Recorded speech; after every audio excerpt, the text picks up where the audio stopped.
बोधात्मक विकास आपण ऐकूया। विकास क्षेत्र बोधात्मक विकास मधली क्षमता आहे C811। या क्षमतेचं नाव आहे 100 रुपयापर्यंतचे साधे व्यवहार करतो।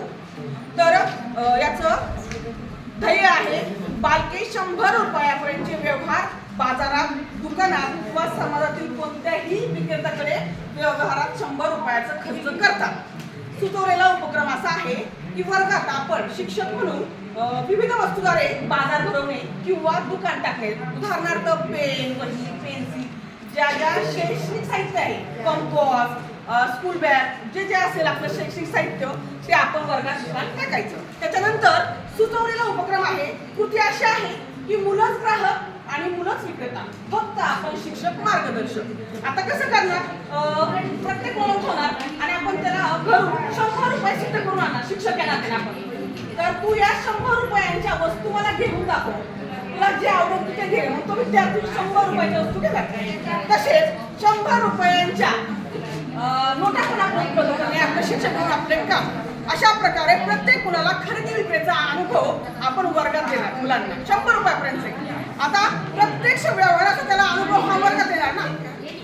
विदाऊट मॅडम ऐकूयात आपण, विदाऊट दुकान म्हणजे खरं दुकानात जात आपण प्रत्यक्ष हा अनुभव वर्गात देणार असं म्हणतात की दुकानाचा अनुभव त्याला प्रत्यक्ष वर्गात देणार आहे। आता मग आपण त्याला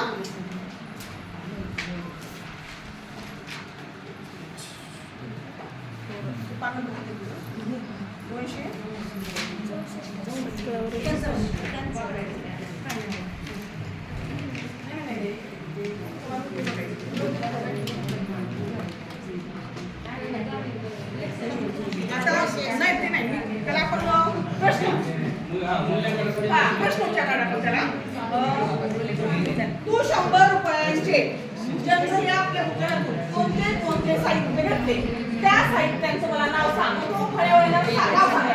मग त्या ते साहित्य किती रुपयाचं घेतलं तो फळ्यावर घेऊन दुसऱ्या घेऊन येणार आणि त्या रकमेची तो बेरीज टाकणार।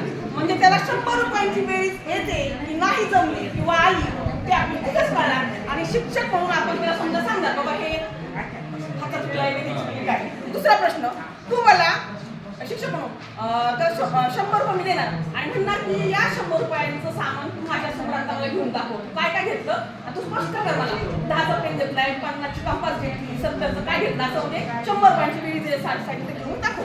नंतर तिसरा प्रश्न त्याला म्हणणार मी कोणते दुसऱ्या विद्यार्थ्याला तुला आवडणाऱ्या वस्तू तुझ्या मनानं 100 रुपयाला घेऊन दाखव आणि तो मला हिशोब दाखव ते पैसे आहेत त्याचा 100 हिशोब आला। म्हणजे क्षमताच काय 100 रुपयांचा हिशोब त्याला येणार। उदाहरणार्थ आवडलं पहिली आहे किंवा दुसरी आहे किंवा तिसरी आहे। आता रुब्रिक, त्याचं रुब्रिक मूल्यांकन ते प्रवाहाप्रमाणे प्रवाह, पर्वत, आकाश।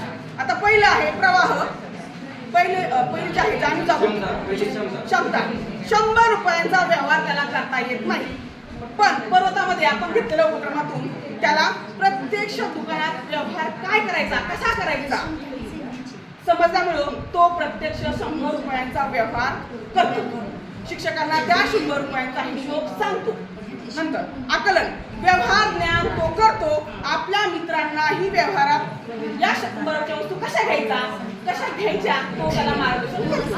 नंतर संवेदनशीलता, तर प्रभाव, घरच्यांनी विचारल्यावर तो हिशोब सांगतो की मी 100 रुपये घेऊन गेलो आणि याचं तुम्ही आणलं नंतर चालते। पर्वत, 100च्या पुढील रुपयांचे व्यवहार तो करतो, 100चे तर 200 करतात। हा आकाश, खरेदी व्यवहारांना आपल्या मित्रांना मदत करतो, जे मुलं अध्यापनात मदत करतो।